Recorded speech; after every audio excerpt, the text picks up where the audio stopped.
Welcome to Forte Catholic. This is your host, Taylor Leesroll. Yes, that's right. My middle name is Lee. Backwards, it spells eel, because some people have called me slimy or electrifying. Whichever one you want to go with. This is Forte Catholic. Welcome in. We are recording this on Tuesday evenings, as always. It is a beautiful day outside. Only one cloud in the sky. Somebody asked me earlier, do you think it's going to rain today? And I thought they were kidding. There's literally one cloud in the sky. We have this huge window in our studio that I can see out of. There's one cloud. And no, student, it's not going to rain today, you dummy. Okay, so we have a great show for you today because I'm here. And because Sam is here. Sam, would you like to say hi to our wonderful guests and that other one we don't like? Yes. Hi. I would like to say hi. Okay. Mackenzie New is here too. This whole show will rhyme. If you don't talk into your mic, I'll stop you on a dime. So what if I don't talk in my mic, then the whole show will rhyme? Every single time. So we're going to have a lot of fun today.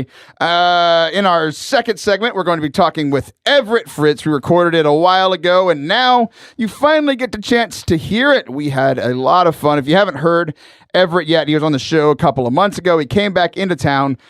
We recorded the interview after a few tacos and a margarita or two, and it was just a blast. And I think you're going to enjoy it thoroughly.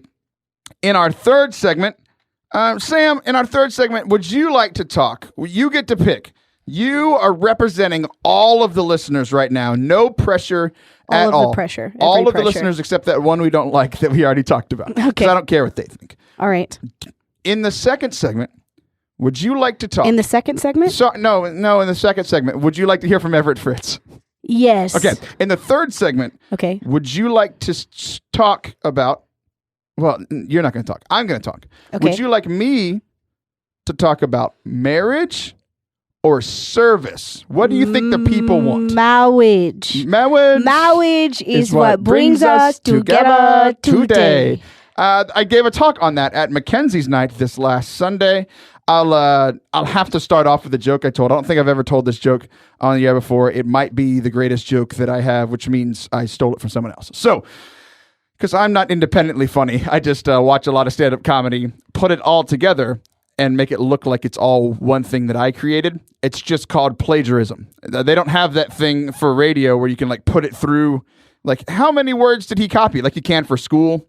Like Sam gets caught on her papers all the time. It's like, this is 90% someone else's. It's like, yeah, you told me to quote the scripture. I didn't write that. But in the first segment, Sam... I've mentioned it the last 2 weeks in a row. Yes. On March 25th, today as we record it is what date? Do you know? Today's the 16th, isn't it? That's incorrect. Today is April 17th. 17th. That was day. Yesterday. Happy Tax Day, everybody. Happy Tax Day. I hope you paid your taxes or... I think you can pay it till like midnight tonight, right? Till midnight tonight. So do it. I don't think they have podcasts in jail. So you won't be able to listen to this podcast if you go to jail. That's the worst thing about jail. You know how sad that would be? There's a lot of bad things. No, maybe there are, but not being able to listen to this podcast is definitely number one. Oh, okay. It's not even close. Okay, so on March 25th, I went to your youth night. Yes. And there was a young man who was giving the talk. And he showed a clip from Spiderman, and I saw it, and just like everything else that I see that's done well, I steal it, put it on my radio show, and pretend it's mine. Okay? Makes sense. But we've had so much content the last almost a month, 3 weeks, that we've tried to get to this Spider-Man clip for forever. So it's starting off our show today. Because if we don't start with it, we're not doing it. So it's just not going to happen. It's not. Sam, you tend to enjoy Spider-Man. I do. Yeah. Why do you like Spider-Man so much? Well, there's lots of reasons why I like Spider-Man. He's young. He's very pretty. He's funny. Some of the Spider-Mans are pretty. I wouldn't say all the Spider-Mans are pretty, but who's the prettiest one in Spider-Man? particular, Andrew Garfield. I think Andrew Garfield's a very handsome young man. He's so very, very handsome, and he's British, and he's great. He's British? I didn't know he's British. Yes, you should hear him talk. Like his real talking, not Spider-Man talk. That was like the guy, Finn from Star Wars. I didn't know he was British. He's British? Yeah. I didn't know that. Like, he did an American accent in Star Wars. The weirdest thing, like, America's not in the Star Wars universe. Like, he's like, why are you speaking like an American? There are other people with British accents in there, but they wanted him to be American for some reason. Maybe he's more relatable that way? I guess so. Only bad guys can be British on television. That's how it makes works. sense. Even in Britain. Even in Britain. There's only bad guys on television. There's no good guys. So, yeah, he's very British. Go find a video of him. It's one of the trippiest things you'll ever do. We have to stop talking about Taylor. Focus, Taylor. We're not going to get to the Spider-Man clip. We're going to go 17 minutes in the first segment only talking about dumb stuff. Sam, what was that? Not in good. Sorry. Whoa, okay. Okay, so March 25th, I saw this clip, and I was like, we have to share this on the radio, but apparently it wasn't important enough to do over the last month. We are finally going to let you hear it now. This comes from a movie called Spider-Man Homecoming, the first standalone movie once Disney bought the rights to put Spider-Man in a movie. So if you have not seen the movie, we have to set this up a little bit. Spider-Man has these amazing powers where he can do spider things, and he is a man, which is why he's called Spider-Man. So he is trying to save people, but in doing so, he's young and he makes a mistake, and it puts a lot of people's lives in danger. And this man named Iron Man, he's a man that uses iron, hence he's called Iron Man. He comes over and he has all these fancy suits. Here, that's all the setup we need, I think. Let's just listen to the dang clip just so we can be done with this and I can get this off of my notes. I'm just kidding. It's actually really good. Take a listen. You didn't listen. None of this would have happened if you had just listened to me. If you even cared, you'd actually be here. I did listen, kid. Who do you think called the FBI, huh? Do you know that I was the only one who believed in you? Everyone else said I was crazy to recruit a 14-year-old kid. I'm 15. No, this is where you zip it, all right? The adult is talking. What if somebody had died tonight? Different story, right? Because that's on you. And if you died, I feel like that's on me. I don't need that on my conscience. Yes, sir. Yes. I'm sorry. Sorry doesn't I understand. I just wanted to be like you. And I wanted you to be better. Okay, it's not working out. I'm gonna need the suit back. For how long? Forever. Yeah, let's have No, words. please. Let's have it. You don't understand. Please, this is all I have. I'm nothing without this suit. If you're nothing without this suit, then you shouldn't have it, okay? Gotta sound like my dad. I don't have any other clothes. Okay, we'll sort that out. That last line is one of my favorite things. They're standing on top of a building, and he's like, give me the suit. I don't have any other clothes. All right, we'll figure that out later. It's like, well, that's very odd. All right, so here's how it starts. We're going to hone in. I almost said phone in, which is what I do for this radio show. I almost just phone it in every time. We want to hone in on a couple, I almost said verses. Jeez Louise, what a day. On a couple of verses of the scriptures from the book of Spider-Man Homecoming. The book of Peter Parker. Oh, there you go. 1 Peter, 2 Peter, 3 Peter Parker. Peter Parker picked up Pepper. Pepper Potts! Anyway, that's that's Iron Man's girlfriend or something. Oh, yeah. Her name is Pepper. The Pepper Potts. Okay, Taylor, Spider-Man, talk about it. Yes, sir. Okay. You don't listen to me. He yells that right at the beginning, right? Because all throughout the movie, Tony Stark, who is Iron Man, surprise, spoiler alert from a movie that came out 12 years ago, the original Iron Man, where he says, I am Iron Man, and the song starts playing and the movie's over. It's great. Great moment in film history. But he has these suits that he can fly around and he can be like in his house or anywhere in the world and he can talk to you and like fight with the suit, but he's actually not in the suit. Very high tech. And so all throughout the movie, he's showing up to Spider-Man, Peter Parker, and talking to him and coaching him and getting on to him and all these kinds of things. But he's not actually there. So Spider-Man messes up.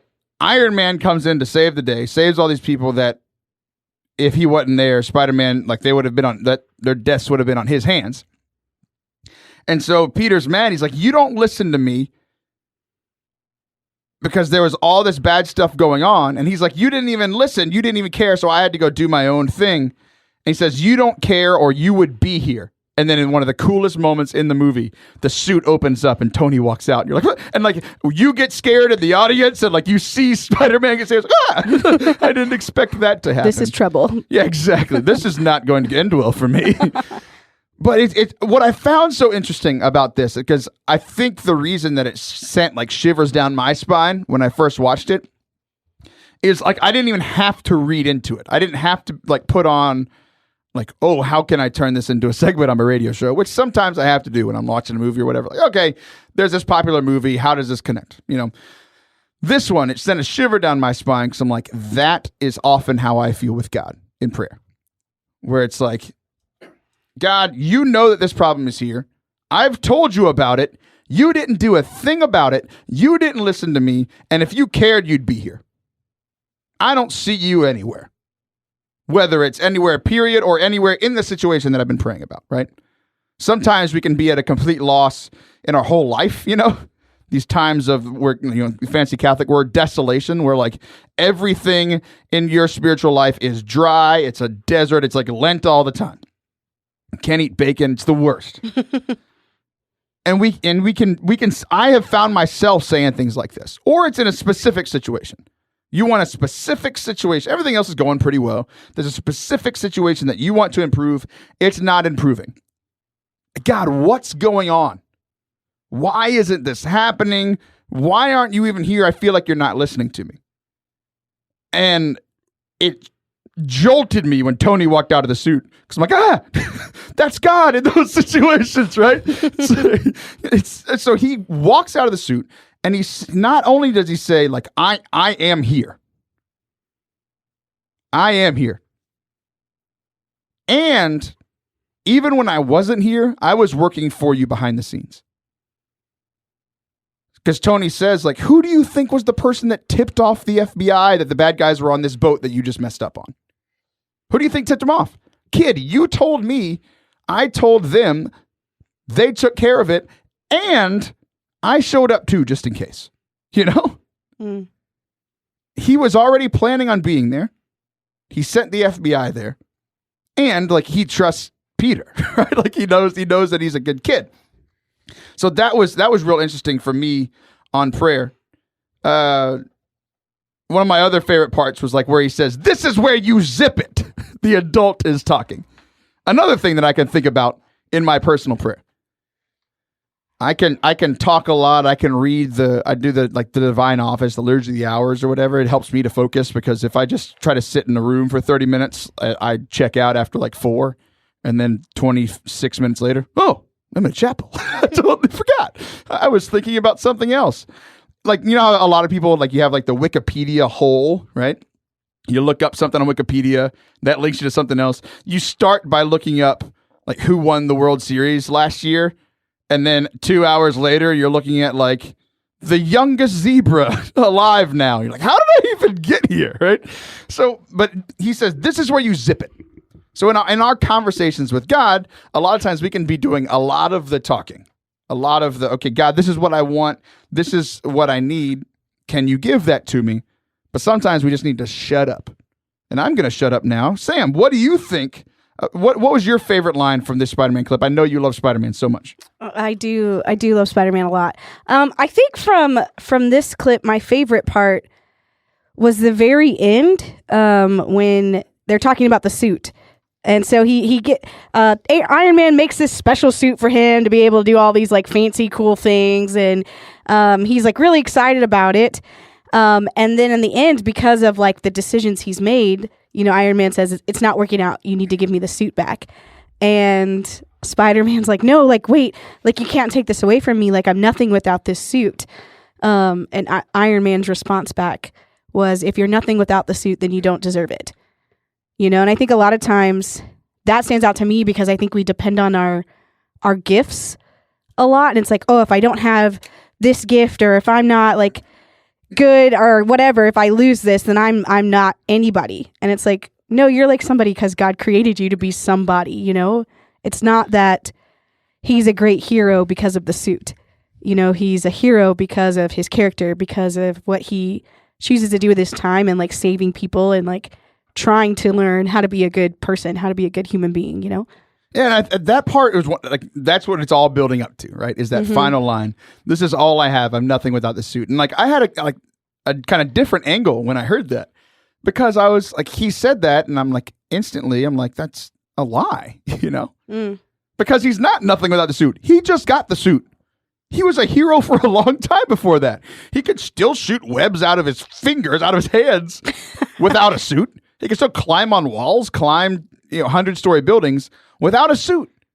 He didn't need the suit. It was just the suit made him better and kind of protected him a little bit. He was already a superhero with superhuman powers before he met Tony Stark, who made them the suit. Iron Man made him the suit, right? So it's like, that's a lie. You're not nothing without the suit. You were already amazing. And I think, you were kind of alluding to the same thing, different angles, but kind of leading to the same point. It's like, you're not nothing without XYZ. Like, what is it that you put your worth in? Peter, for some odd reason, put his worth in the suit when he was amazing by himself. Like, what do you put your value in? Is it your virtue and you're being a good Catholic? Oh, if I'm not a good Catholic, then I'm nothing. It's like, well, that's a nice thing to strive for, but God came to die for the times that you messed up and screwed up when you weren't a good Catholic, right? Maybe it's your marriage. Maybe it's whatever it is that you put your worth in. If you're nothing without that, then maybe you shouldn't have it. Bam! That's a sentence right there. I'm going to say it again. If you're nothing without whatever you put your worth in, you probably shouldn't have it. So if you're not independently the person that your wife deserves, that your husband deserves, that your fiance deserves, that your boyfriend deserves, that your whatever it is for you, maybe you shouldn't have it. So I'm not saying like drop all those things. I'm saying become the man or woman that you're supposed to be, the one that God has already created you to be and is continuing to work on you to become that person. That's Spider-Man. We did it. We'll be right back with my man, Everett Fritz.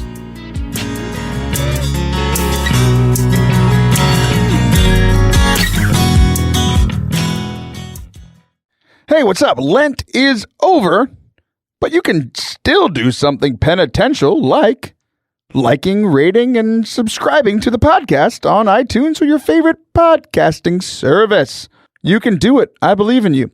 If you don't think that listening to the show is penance, you are one of the 4. But if you are one of the people who enjoy the show and you want to like, rate, subscribe, and share it with your friends to share the joy of Easter, you can do that too. Either way, go do it, because then you'll be my friend.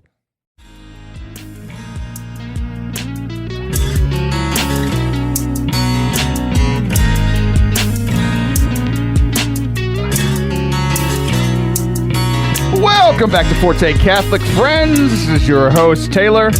I always say that when I come back from the break. I guess it's for the people that are just tuning in now. But wouldn't it be weird if it was just like, hey, for this segment, it's a brand new host and I didn't prepare you for it whatsoever. Hey, here's your host, Everett Fritz. He's not our host, but he is the guest today. Everett, how are you doing this afternoon? I didn't know if I was supposed to talk at that point. I didn't Here's either. Everett Fritz. I never plan any of my intros. You should have just said my name, and then we would have had a long, awkward pause. Okay, so if you were the host of your own radio show, you have a perfect radio voice. Thank you. I have a perfect radio face too. You absolutely. I think you made that same joke on the last podcast. So for those of you that haven't listened the past couple months, Everett, you came on just about 2 months ago on episode 67. We talked about discipleship, and we're going to continue. We're going to have discipleship 2.0 conversation today. Great. But before, I'm going to completely just, throw you under the table, call you onto the mat. If you had your own radio show, I want you to redo my intro. I'll pull up the music and everything.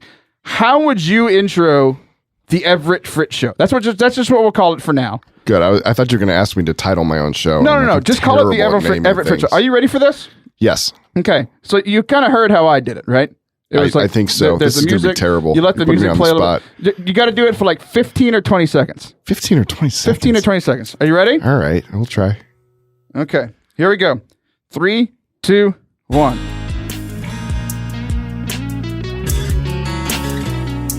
Hi, welcome back to Forte Catholic Radio Show.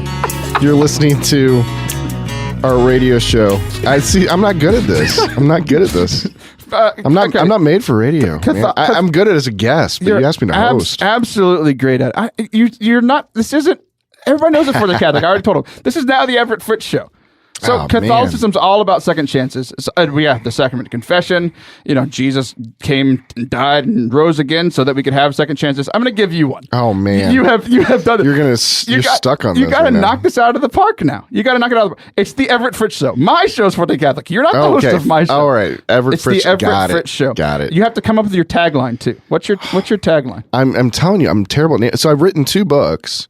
And each time the publisher has changed the name of my book because I titled it so poorly.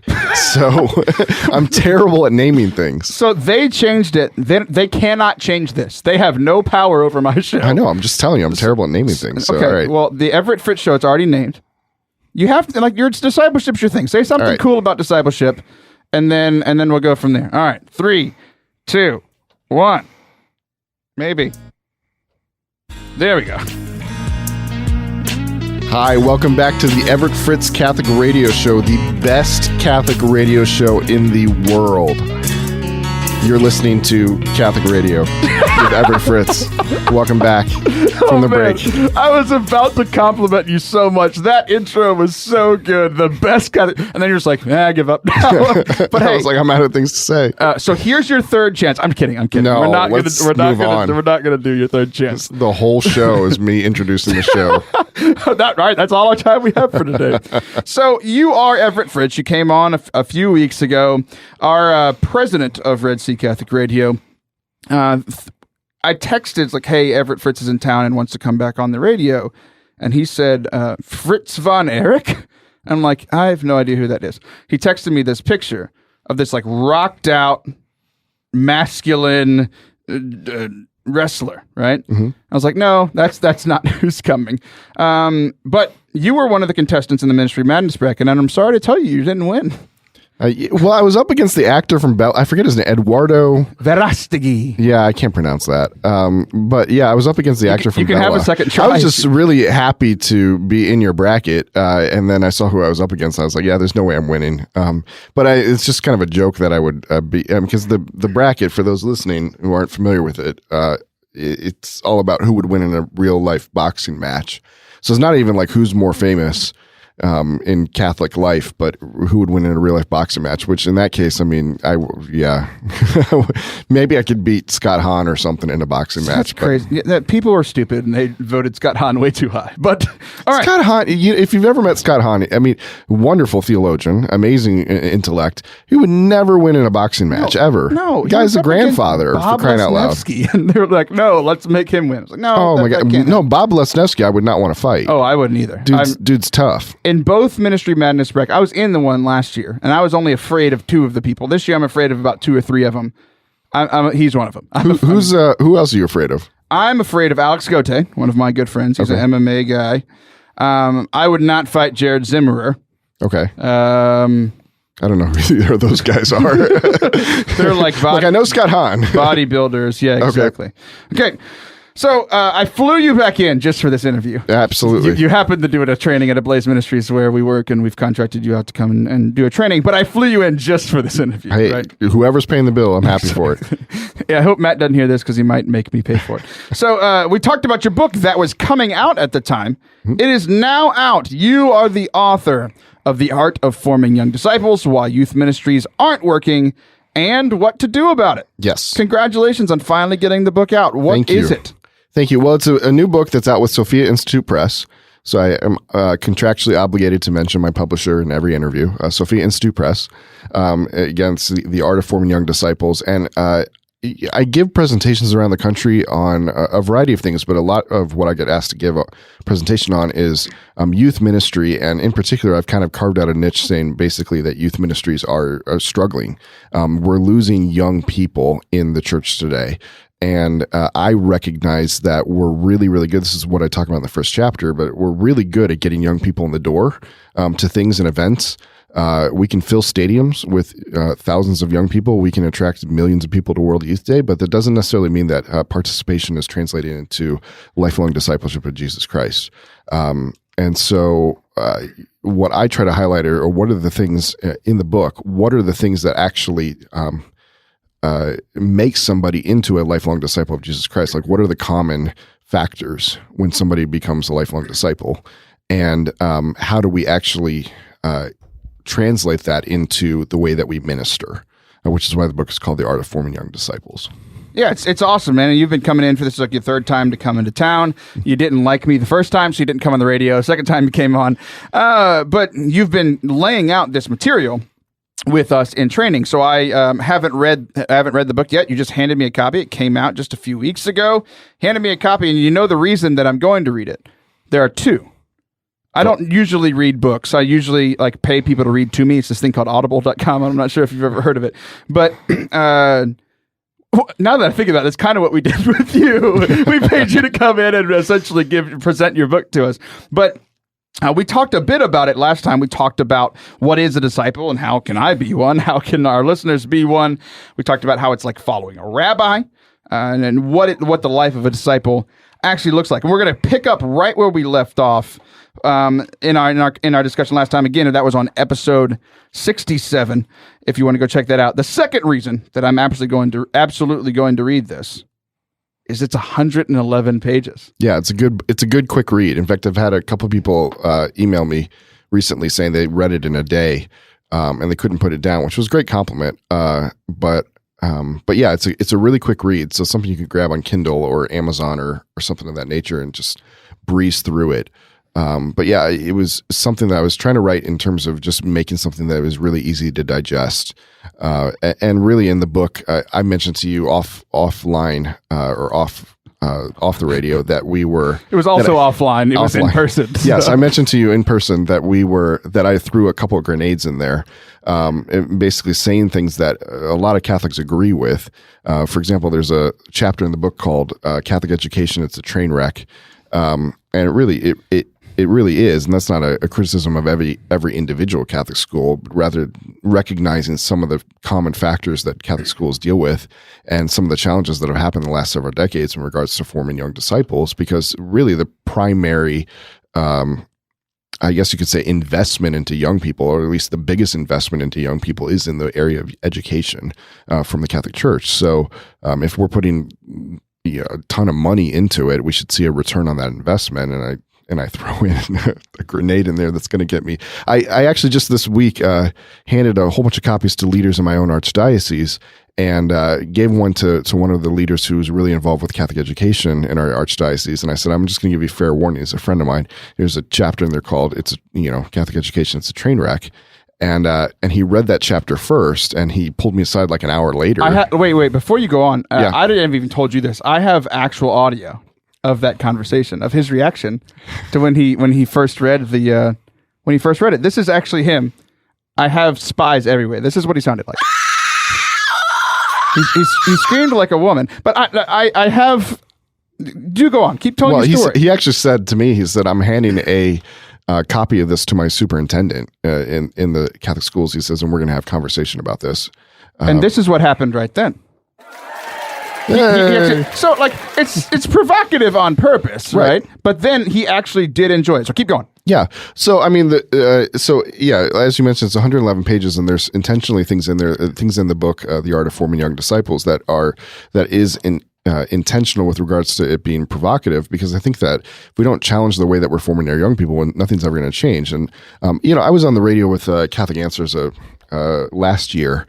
You just gotta throw me under the bus. Huh? Like, oh, I've been on bigger radio shows than yours. For the purpose, what's interesting about Catholic Answers is people get to call in with their questions, and the topic of discussion was why are young people leaving the church? So that was the topic of the whole show. And of course, you title things on the show to get people to listen, and that's the type of a topic that would get people to listen. So the very first question I was asked was, why don't we ever talk about the young people that are staying in the church and how much they thrive and how much and it really is true. Like our current generation of young Catholics, millennials and the generations after are actually those who are, you and I, those who are actually sticking around in the faith are better formed than previous generations, have a passion and a love and a zeal that you didn't necessarily see in previous generations. Like there is hope in regards to our young people in the church, but statistically, we're still losing young people in droves. So when we talk about this book is talking about like, why are we losing young people in droves?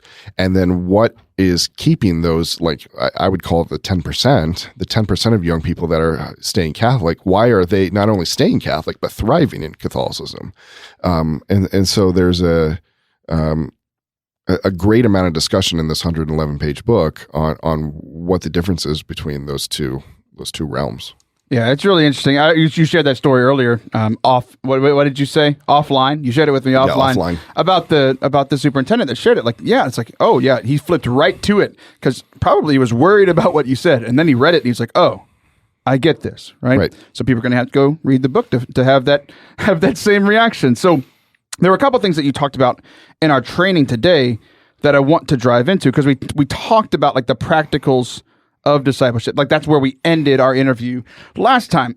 And you had this great acronym. I'm a huge fan of acronyms, by the way. You won me over real early this morning. I can't take full credit for it. I actually stole it from Sean Dalton, who works for the Augusta Institute when we used to work together. Well, I don't know who he is, and you're here, so Everett Fritz gets all the credit. If he ever were to listen to this, I just want to make sure that he gets Sophia credit. Institute should give... I'm just kidding. So, habits was your acronym. Yes. So what is the acronym for habits? Yeah, so the concept is that how do you measure success? Like what should you be seeing if you're forming a disciple of Jesus Christ? And what you should be seeing is that they start to practice discipline in their life. The word discipline and disciple come from the same root word discere, which means to learn. So a disciple of Jesus Christ, one of the factors or things that you will see in their life if they are becoming a disciple is that they start to practice disciplines, or as I would put it, habits in their life. And I use the acronym HABITS to point out 6 key characteristics that a disciple of Jesus Christ practices. Number 1, a holy hour. So that's where the H comes in. I'm going to go through the acronym holy hour. So they have 2 H's. Yeah, well, yeah, that's true. But they have a holy. They have a time that they put aside for personal relationship with Jesus. In particular, I think attraction to the Eucharistic adoration and things of that nature. But even less, even in a broader sense, they set time aside for a personal prayer life. Holy hour. Number 2, accountability. They are not afraid to call out sin in others, and they're not afraid to accept that accountability, that same calling out from others as well. Like they have friendships in their life that hold them to a Christian standard. And they seek out those friendships. So when you start to see those types of virtuous friendships forming, you start to see a disciple forming. So accountability, Bible. So habits, Bible. So they read their Bible, they study the scriptures, they study the teachings of Jesus Christ. We've got acronym inception now, because Bible itself is an acronym for basic instructions before leaving Earth. Right. So we've been incepted now with these acronyms. Right. So there's the Bible, and those who are disciples of Jesus Christ will be in the Word of God, which is another way to encounter Christ because He's the living Word of God. Then I, in habits, is invest. They tithe their time, talent, and treasure. Young people, you start to see this, and this is one thing I work in youth ministry, so do you. We don't focus on tithing, I think, enough with our young people or stewardship, and helping them to focus on giving of their time and talents. But even just in a few weeks ago, the young people had an audience with the Pope for several days. and presented to him a letter from young people of the world to the Pope with regards to several things they wanted the church to know about young people. One of the things they highlighted was that they want their time and their talent and their service to be recognized. They want leadership positions in the church, and young people have a lot to offer. So invest. You start to see a disciple of Jesus Christ invest in their church. Habit. T. That's the next one. I had to do the spelling there for a second. T is, what is T? T is tell. So they tell others about the gospel of Jesus Christ, and they're equipped to go out and witness and evangelize and to share their story, whether it's on airplanes or in their schools or in their environments. A disciple of Jesus Christ evangelizes. And finally, S is, what is S? Sacraments. So they live a sacramental life where they attend Mass. It was one of the easiest things to recognize when you're measuring success. And are you building up a disciple of Jesus Christ? The first thing you look at is, well, is their Mass attendance? Are they attending and receiving the body and blood of Jesus Christ? Are they going to confession on a regular basis? These types of activities. If you look at those types of activities, are they doing these habits in their daily life? That's the earmark or some of the noticeable signs of somebody who's living out a life dedicated to Jesus Christ and his church. That's great, man. I hope people buy this book. They got to go buy this book. Search it on Amazon, wherever you find your books, on Sophia Press, Institute Press. The Art of Forming Young Disciples While Youth Ministries Aren't Working and What to Do About It, by the most beautiful man named Everett Fritz. Oh, thanks. Congratulations. Hey, how can people get connected with you? I am on Facebook and I'm on Twitter. So I have a page on Facebook, Everett Fritz. I'm also on Twitter, and I have a website, everettfritz.com, and I have another website from a nonprofit ministry that's St. Andrew Missionaries, where I'm the executive director of a ministry that coaches Catholic institutions in how to do discipleship. So standrewmissionaries.org, everettfritz.com, Facebook and Twitter. Awesome. Well, thanks again for coming, Everett. Thanks, Taylor. Thanks for having me. All right, guys, we'll be right back with our final segment.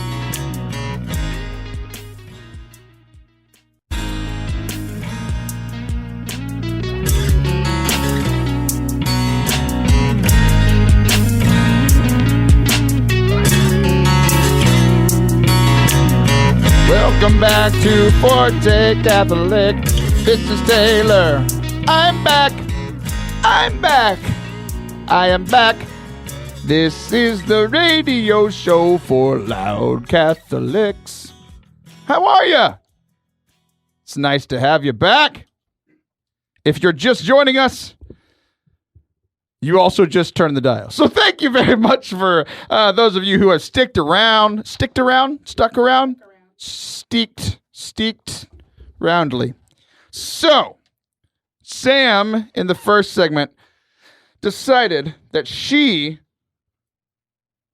wanted to talk about marriage and not service, which is odd because she's leading a service retreat this weekend. So I guess she just doesn't want to, she don't want to hear my talk before I give it. It's going to be really good, Sam. I gave it today to this man named AJ who's helping you out. We just laughed the whole time, and I kind of made fun of him, which is what I do in most of my talks. So I gave a talk this past weekend at Mackenzie's youth night. Bunch of junior high crazy people. So I don't know how often you're around junior high kids. Have you ever been to a zoo? What's your favorite animal at the zoo, Mackenzie? Red panda. Vet panda? No, red panda. The red panda. Sam! Yes. What bee's your favorite? I haven't been to the zoo very often. Mackenzie's very upset by this. How are we friends? I go to the zoo all the time. Well, thanks for inviting me. You're not anymore. I Anyway. just saw a friendship end. It's over right now. I guess, are penguins at the zoo? Yeah. Yes. Okay, I like penguins. They're Okay. cute. So, how disciplined and well-behaved are red pandas and penguins? I think they're pretty cute. They eat bamboo and they lay around and they're really cute. How behaved was the question, right? Yes, you didn't answer the question. Pretty well behaved for a red panda. They're like cute babies. As red pandas go. I mean, penguins can do cool tricks, so they would have to be behaved to be able to do those tricks. Right? No? Maybe? Penguins and red pandas are 3,000 times more well-behaved than junior high students. Oh, gosh. So whenever I go and I give a talk, I try to make it real interactive. So I just sat on a table last night in front of them, just swinging my legs back and forth, trying to be as much like them as possible. I'm just, 4 times their size. I literally probably weigh 4 times the size of some of those 6th grade girls. I'm not even joking. Like, that's not a joke. I mean, I know I don't tell many funny jokes on the show, but that's definitely not one of them. So, speaking of jokes, I liked starting off with this one. And I start off a lot of my speaking engagements with this joke, and I realized that I've never told it on the radio. We are 79 episodes in now. Jeez Louise, people have been listening to me for 79 weeks. That's insane. You people are crazy. What are you doing? Hey, speaking of people listening to me, Sam, get on your microphone. I want to get your immediate reaction to this news. Okay. For the first time ever. For the first time in forever. Oh, that's not what you meant? Okay. No. For the first time in literally ever. Okay. I got a non-5-star review on the podcast on iTunes. Really? Yep. 3 stars. 3 stars? Like, I don't understand. Like, okay, I get 5-star reviews. Okay. It's like, this is awesome and I love this and I want to support it. I get Right. that. If you like the show, go do that. It takes you 30 seconds and it'll negate this idiot that gave me 3 stars. The 4-star reviews I get as well. It's like, it's not my favorite, but it's pretty good. Okay. 1-star reviews I get. This show is terrible. I haven't gotten any of those, which is actually mildly surprising. So I don't get 2 and 3 stars. Like, what makes you give 2 or 3 stars? It's like, you know what I think about this show? Meh. It's like, what do you want from me? I don't understand. What, did they say anything? No, It was just 3 stars. All the people who have written a review gave me 5 stars. This person was just like going through the show and was like, 3 of them. Didn't write anything. Whatever, dude. It's okay. Maybe he thought it was 3 out of 3. I'm still averaging a 5.0. Wow. With the 3.0 on there as well. So if you want to go help negate this, this is the one person I've been talking about all show. Oh, I see. The one person we don't like. That's who we don't like. I didn't know. Now I understand. Yeah, now you do. It's been a mystery, and we might be having another Forte Catholic guy show. Forte Catholic show. Forte Loud. I don't know what you're trying Loud to say. Taylor. What is the show called? Forte Catholic. Another Forte Catholic mystery may or may not be solved. We'll talk about that at the end of the show. So stick around. Dun, dun, dun. Dun, dun, dun, dun. Here's the joke I told him. I love this joke. It's my favorite Catholic joke. Sam, have you heard of the place called Purgatory? Yes. Do you think you're going to go there? Well, I'm going to try to get to heaven. Yeah. And if I just miss it, then I'll land in purgatory. Okay. That's my process. You're shooting for the stars because Right. heaven exists in the stars. I'm just kidding. It doesn't. People think that. It's awkward. So, purgatory is the primary reason that I'm Catholic. If I was a non-Catholic Christian, I'm pretty sure I'd go to hell. I don't think I'm good enough for heaven. But because I've messed up a lot, and I'm going to continue messing up a lot. I've tried to get better, and it doesn't really work. So, purgatory is the primary reason I'm Catholic. Because I could live for Jesus, live my life for him. We all know I'm going to continue messing up. But I'll go to purgatory for, the rest of eternity until the end of time, and then I'll get to go into heaven. Because that's what purgatory is, right? Everyone that goes to purgatory is eventually going to get to heaven. It's not like a trial run. You were pretty bad on Earth. Let's try Earth 2. It's like, no, this isn't the Flash. Like, that doesn't work here. If you don't understand purgatory, listen to a different show because I'm not going to explain it right now. I'm just going to make a joke because that's what I do. Hashtag make Catholicism fun again. Hashtag make purgatory more confusing for non-Catholic listeners again. Okay, here's the joke. Are you ready?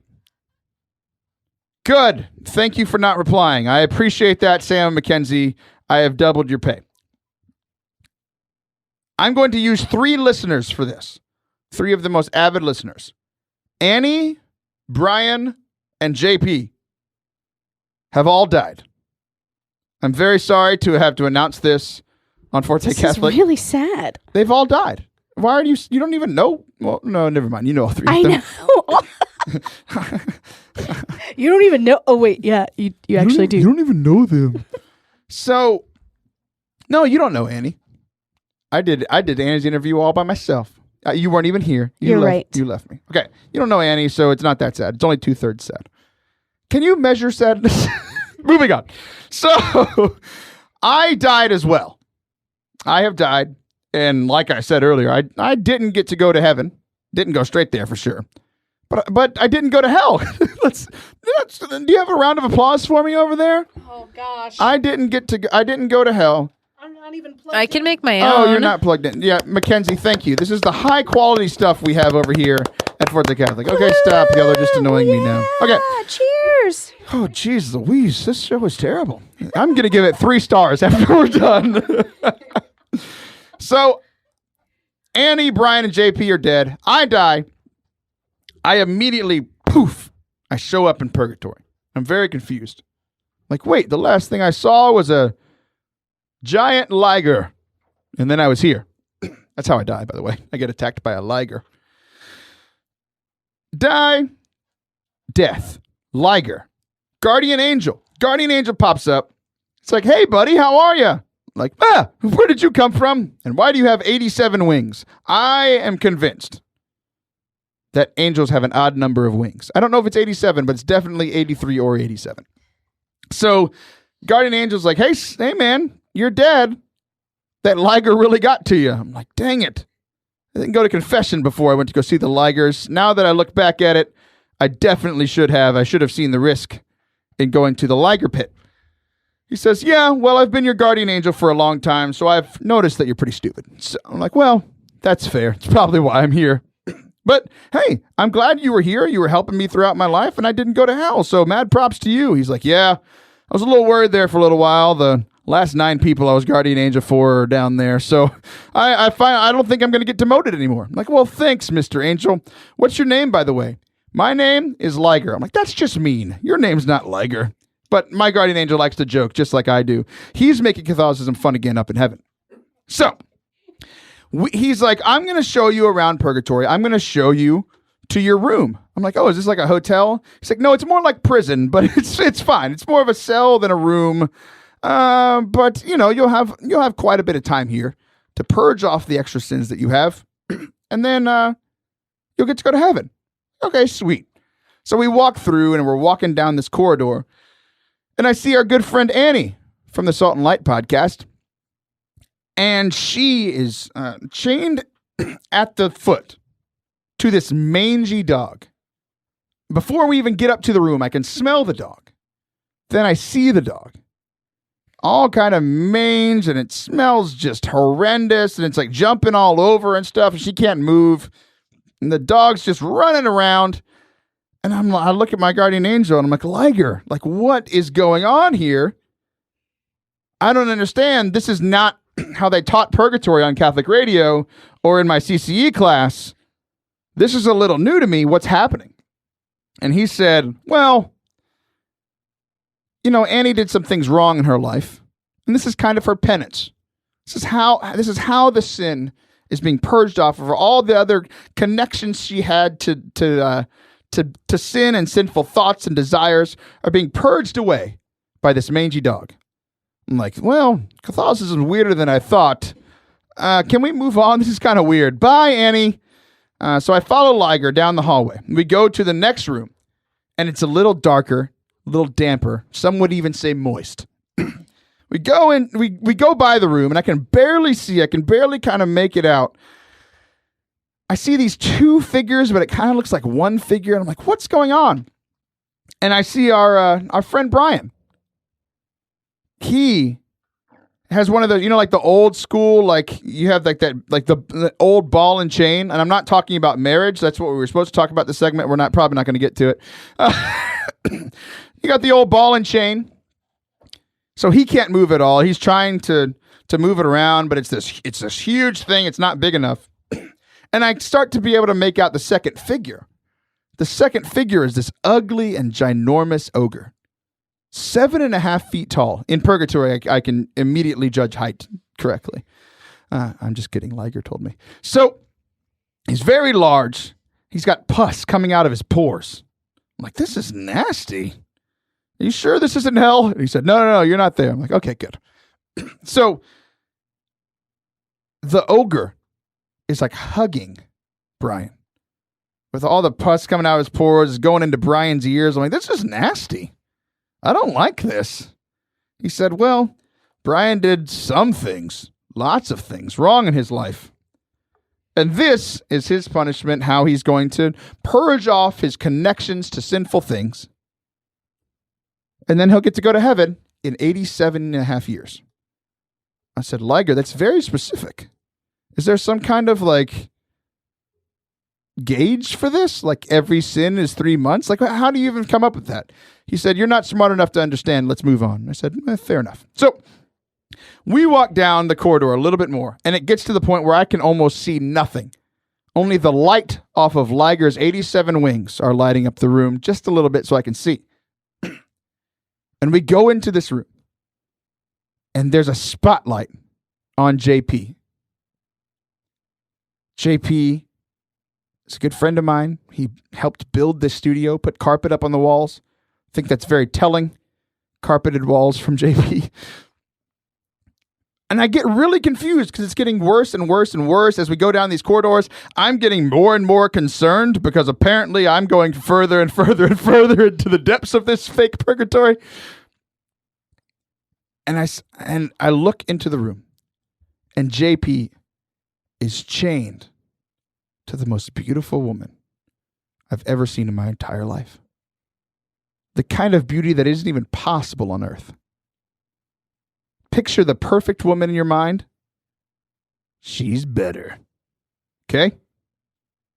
And I'm very confused, and I look at Liger and I say, Liger, I don't get it. What is happening? And he looks me square in the eyes and he says, well, that lady has done some things wrong in her life, and this is her punishment. And this is where you all laugh in your cars because that's the punchline, and it's funny because not eternity, but all this time in purgatory with JP is so much worse than being tied to a mangy dog or being having ogre pus in your ears. Okay, so that's my purgatory joke, and that's all we have time for on the show today. I'm just kidding. Here's what we're going to do very quickly. We're going to talk about marriage, the old ball and chain. God, you've heard of him? God created men and women in his own image and likeness. He made us to be like him. Matrimony is called to image the self-donating love of the inner life of the Trinity. And this is getting very complicated. What does that mean? The three persons of the Trinity. Three persons, one God. They love, each person is constantly and consistently loving the other persons of the Trinity. So in marriage, we are supposed to reflect that as well. So God's plan, yes, that was a Drake's reference. God's plan from the beginning was that he created man. That man was lonely. That man's name was Adam, not Liger. I bet Liger was there, though. I like to think that. I'm going to read every story now with my guardian angel Liger in the background. So the man was lonely because there was only porcupines, and that was weird. God gave the man a woman, and the purpose of marriage was to bring the two together. He wanted a mate, a soulmate, someone to be together with, and for God's command to be fruitful and multiply. So that was the perfect plan. And it's the same for you and me. Like God created me. I was lonely, very lonely throughout junior high and most of high school. I thought I was very pretty. The females did not. So I didn't date much, but I was lonely. And then God gave the man a woman. And I met my beautiful wife in church. That's the holy version that we tell. We did meet we kind of met in class. We hit it off. And then we came together in marriage. We have 3 children. So we followed God's commandment. That's the best commandment the best commandment I follow. To be fruitful and multiply. I'm good at that one. Marriage is awesome. It's the only time we ever get to co-create with God. I told you right at the end, I'd share something very special. This might be the last time I ever say we didn't have enough time to get to Father Jared. We'll see. Will he show up next week? Will he not? Say it. Howdy, folks. Thanks for listening to today's show. As always, you can find all things Forte Catholic, whether it be new music, new talk recordings, where the booking is happening, having me come out to your church, older shows of the podcast, all of it at fortecatholic.com. Peace.